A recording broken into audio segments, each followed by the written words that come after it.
Hello अस्सलाम वालेकुम guys, hope you are doing well and welcome to another video. आज की वीडियो में मुझे काफ़ी डीएम्स आ रही थी कि आप अप्रैल का बनाया टाइम टेबल।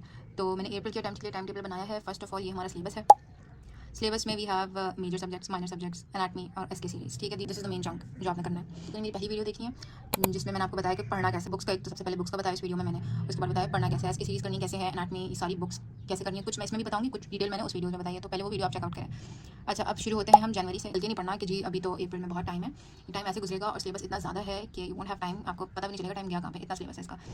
तो आहिस्ता आहिस्ता करके रिलैक्स करके पढ़े मैंने। शुरू का जो अब मंथ, फर्स्ट मंथ हमारा जनवरी का, उसका टाइम टेबल थोड़ा रिलैक्सिंग ऐसे बनाया है कि आप 4 दिन दें सीवीएस को। अच्छा, ये वही है, टाइम टेबल ऐसे बनाया है, 3 पार्ट्स में डिवाइड किया है एक दिन को हमने। तो उसमें सबसे पहले मेजर सब्जेक्ट्स होंगे, फिर हमारे पास होंगे minor subjects and then SK series होगी। ठीक है, अब इसमें ये है कि मेजर सब्जेक्ट्स में सबसे पहले जो सबसे इंपॉर्टेंट है वो कार्डियोवास्कुलर है। ठीक है, वो आपने उसको देने हैं 4 दिन। ठीक है, उसके बाद एंडो इज वेरी इंपॉर्टेंट, फिर रिप्रोडक्शन इंपॉर्टेंट है, रीनल, रेस्पो, सीएनएस को हमने ज़्यादा दिन दिए हैं क्योंकि सीएनएस बहुत लंबा है। 2 दिन आप दें न्यूरो एनाटमी को, इसी के अंदर इंक्लूडेड है। एनाटमी में अलग से मैंने नहीं लिखा क्योंकि अगर ये आप बुक्स में देखें तो एक साथ इंक्लूडेड है।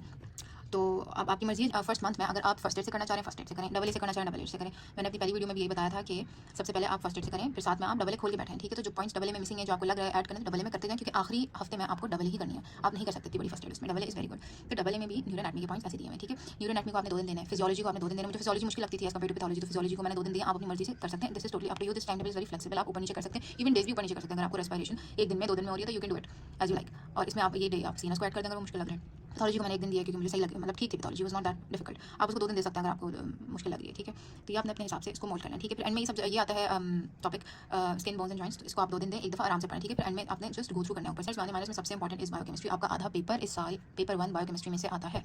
आपने बायोकेमिस्ट्री फर्स्ट एड से करनी है। ठीक है, और कोई बुक में अच्छी नहीं लिखी, बायोकेमिस्ट्री से फर्स्ट एड से करनी है। और आप डबल ए पे वो नोट करें, डबल ए पे भी फर्स्ट एड का मटेरियल लिखा है, लेकिन आई वुड प्रेफर कि आप जो है फर्स्ट एड से करें और डबल ए पे वो नोट डाउन करें, ताकि एंड में डबल आपके पास सारी चीज़ों को चीज़ मिस ना हो। इम्यूनोलॉजी इज़ वेरी इंपॉर्टेंट, इसमें जो हाइपर सेंसिटिविटी रिएक्शंस हैं 4 होते हैं, 4 की एग्जांपल्स आपको आनी चाहिए। ठीक है, वो बहुत आती हैं पेपर में। Microbio is important. ठीक है, फार्माकोलॉजी पूरी पढ़ना मुश्किल है। मैंने फास्ट एड जो रफीउल्लाह की बुक है उससे की थी फार्माकोलॉजी, क्योंकि मुझे वो आसान लग रही थी। उसमें उसमें सारा कंपाइल हुई है, सिस्टम वाइज फार्माकोलॉजी सब की है, तो मैंने वही की थी और मुझे समझ नहीं आ रहा था। You can do whatever you like. फिर सेल फिजियोलॉजी बहुत अच्छी है, रफी में भी अच्छी है, फर्स्ट एड में भी अच्छी है, सेम चीज़ लिखी हुई है डबल ए में भी। फिर joint pathology is very important. ये सारे जो इस दफ़ा आपने दिमाग में ये रखें कि minors are important then majors. ठीक है, दोनों ठीक है, आपने ये भी पढ़ना ये भी पढ़ना, लेकिन इसमें से जो जंग पेपर 1 में आएगा ना, सबसे ज़्यादा पेपर 1 में ये आएगा। और पेपर 2 में आपकी जो स्पेशलिटी है, मैंने गाइनी में दिया था तो मेरा 10 टीचर से आया हुआ था सारा। ठीक है, फिर आपके पास हिस्टोलॉजी हो गई, embryology, spinal cord and public health sciences, community medicine. ये आप रफी से भी कर सकते हैं, public health sciences. Spinal cord भी रफी में दिया हुआ है, एक अलग से वो अच्छा दिया हुआ है। ठीक है, एम्ब्रियोलॉजी मैंने डबल ए से करी थी और रफी से करी थी, और हिस्टोलॉजी भी मैंने डबल ए से करी थी और थोड़ी बहुत रफी से भी की थी। ठीक है, ये हो गया। उसके बाद आपके पास आ रही है अब ये नई बुक आई है, एसके 21 का वॉल्यूम 1 है, नवंबर अटेम्प्ट का। ठीक है, तो इसको मैंने ज़्यादा दिन दे दिए यहाँ पे कि आप लोग आराम से इसको देखें, उसकी आप समझें। और एसकेस करने का सबसे सॉलिड तरीका प्रो टिप मैंने आपको पिछली वीडियो में दी थी, so go ahead and check that out. ठीक है, फिर आपने एसके 21 का वॉल्यूम 1 करना है। ठीक है, जिसमें अगस्त 10 के सारे हैं। ठीक है, ये आपने सारा करना है। फिर 20 यू कैन चेंज दिस। ठीक है, this is totally up to you कि आपने पहले दिन कितने पेपर करने हैं, बट ये है कि इस टाइम विंडो में हो जाना चाहिए। ठीक है, अब एसके 19 का वॉल्यूम 1, वॉल्यूम 2 और 18, इसमें मैंने आपसे पिछली वीडियो में भी कहा था कि जो आपकी स्पेशलिटी है, गायनी है, सर्जरी है, मेडिसिन है, जो भी है, आपने उससे रिलेटेड उसके करने हैं। तो 2 या 3 होंगे मेडिसिन वालों के, ज़्यादा पेपर होंगे। ठीक है, तो वो आपने करना है इन दो दिन मैंने इसमें दिए हैं। ठीक है, और ये आपको लगेगा कि 2 दिन में कैसे होगा, ये आप देखें कि आपके 2 दिन में ऐसे होगा कि आप मेरी पिछली वीडियो देखें, उसमें आपको अंदाजा होगा कि एंड में कितना आसान हो जाएगी एसके करना, क्योंकि एसके करना बहुत मुश्किल है। उसके बाद हमारे पास एनाटमी हो गई। ठीक है, अपर लिम्ब करना है 2 दिन दिए हैं, लोअर लिम्ब 2 दिन, एब्डोमेन के 3 दिन। ठीक है, abdomen is very important for surgery and gynae people. Abdomen pelvis बहुत इंपॉर्टेंट है गायनी वालों के लिए। ठीक है, पेल्विस के साथ पेरिनियम भी है। ठीक है, उसी में शामिल हो जाता है, और सर्जरी वालों को तो सब कुछ करना है। ठीक है, तो आप स्नेल से करें सर्जरी वाले। और डबल ए में भी इसके अच्छे पॉइंट्स दिए हुए हैं, but Snell should be your basic, जो हमने शुरू में जनवरी में पढ़ना है वो स्नेल से पढ़ें, और बाद में उसमें नोट करते जाएं आप जो डबल है उसमें। ठीक है, थॉरेक्स इज ऑल्सो इंपॉर्टेंट क्योंकि थॉरेक्स में से भी बहुत सवाल आते हैं। हेड एंड नेक इंपॉर्टेंट है। ठीक है, न्यूरो एनाटमी ऊपर कवर होगी आपकी, यहाँ पे ये न्यूरो एनाटमी इधर कवर हो जाएगी आपकी। ठीक है, उसके बाद बैक छोटा सा टॉपिक है, तो वो भी आपने करना है, डबल ए में है।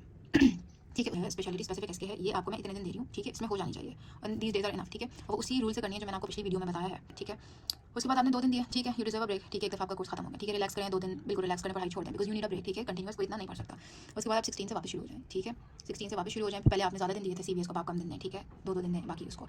इन सबको भी मैंने डेज रिड्यूस कर दिए, आप अपनी हिसाब से ऊपर नीचे कर सकते हैं, अपनी कन्वीनियंस के हिसाब से। ठीक है, बट मकसद ये है कि इस टाइम विंडो में ये हो जाना चाहिए। ठीक है, आपकी पहली दफ़ा कोर्स कंप्लीट हो गया। ठीक है, फिर आपने ये सारा ऐसे ही करना है, मैंने सिर्फ डेज रिड्यूस किए हैं। ठीक है, अब जैसे ये सीएनएस है, सीएनएस मुश्किल लगता है सबको, मुझे भी बहुत मुश्किल लगता था सीएनएस। तो उसमें सीएनएस का ये है कि एनाटमी, ठीक है, फिजियोलॉजी 1 दिन दें और पैथोलॉजी 1 दिन दें। ठीक है, एनाटमी 1 दिन में हो जाएगी क्योंकि आपने पहले ब्रीफ पढ़ा है, पूरा पढ़ा है आपने, इन डिटेल पढ़ा है, तो आपने ब्रीफली इसको एक दफ़ा रिवाइज करना है। ठीक है, ये आपकी माइनर्स हो गए या आपकी एसकेज हो गई। ठीक है, ये एनाटमी पूरी होगी आपकी यहाँ तक। ठीक है, अब ये आपका आ जाएगा मार्च की दूसरी दफ़ा खत्म हो गया सिलेबस। ठीक है, अब ये बीच में जो डेज है ना, छूटे हुए डेज जो हैं, ये जो बीच में छूटे हुए डेज हैं, ये छूटे हुए डेज हैं, बीच में ये छूटे हुए डेज हैं, इसमें आपने अपनी एसकेज रिवाइज करनी है। जो आपको टाइम मिल रहा है आप एसकेज रिवाइज करें। ठीक है, पूरी बुक कोई नहीं पढ़ सकता, मैंने उसका तरीका आपको पिछली वीडियो में बताया है कैसे करना है इसके। अप्रैल अब एंड ऑफ द मार्च आ गया। ठीक है, ये आपका हो गया। ठीक है, यहाँ पे सारी आपने एसकेज रिवाइज करनी है, नीचे तक सब एसकेज रिवाइज करनी है। ठीक है, अब इसमें ये है कि हमारे पास सबसे पहले आगे CVS, ठीक है, 2 दिन दें CVS को आराम से दें, और CNS को भी आप 2 दिन दें, अब 2 दिन में हो जानी चाहिए, ठीक है। अब सारे जो टॉपिक्स सबको एक दिन देना, ठीक है। एसके का मैंने ये लिख दिया है।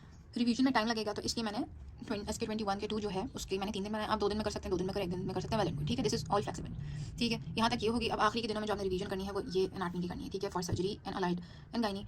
तो ये आपने एनाटमी पूरी करनी है, ठीक है। एक दिन में एब्डोमिनल पेल्विस आराम से, अगर आपने डबल ए पे नोट किया हुआ है और डबल ए पढ़े तो आराम से एक दिन में दोनों हो जाएंगे, ठीक है। पॉइंट्स बहुत अच्छे लिखे हैं डबल ए में। थॉरिक्स बैक हो जाएगा, upper limb lower limb head and neck हो जाएगा एक दिन में, ठीक है। यहाँ पे आप रिवाइज करें जो अच्छा इसमें जो हाई टॉपिक्स हैं, बायोकेमिस्ट्री, इम्यूनोलॉजी, माइक्रो, ठीक है, और सेल फिजियोलॉजी, जनरल पैथोलॉजी, ये 3 और ये 2, ठीक है। ये जो 5 टॉपिक्स हैं ये तो आपने हिफ्स कर लेने हैं, ठीक है। वो आपने एंड में जरूर रिवाइज करने हैं ये 5, क्योंकि इनमें से पेपर 1 मेजॉरिटी चंक इनमें से आता है, ठीक है। इसमें आप अपनी एसकेस रिवाइज करें। अगर आपने मेरी पुरानी वीडियो देखी है और उसमें आपने तरीका सुना है कि एसकेस कैसे करनी है, तो ये इतने से दिनों में सारी एसकेस हो जाएंगी, अप्रैल में पूरी एसकेस हो जाएंगी एग्जाम से पहले आपकी, ठीक है। एंड बेस्ट ऑफ लक, इंशाल्लाह you will crack this FCPS exam. Goodbye and let me know what you think in the comments below. Allah Hafiz.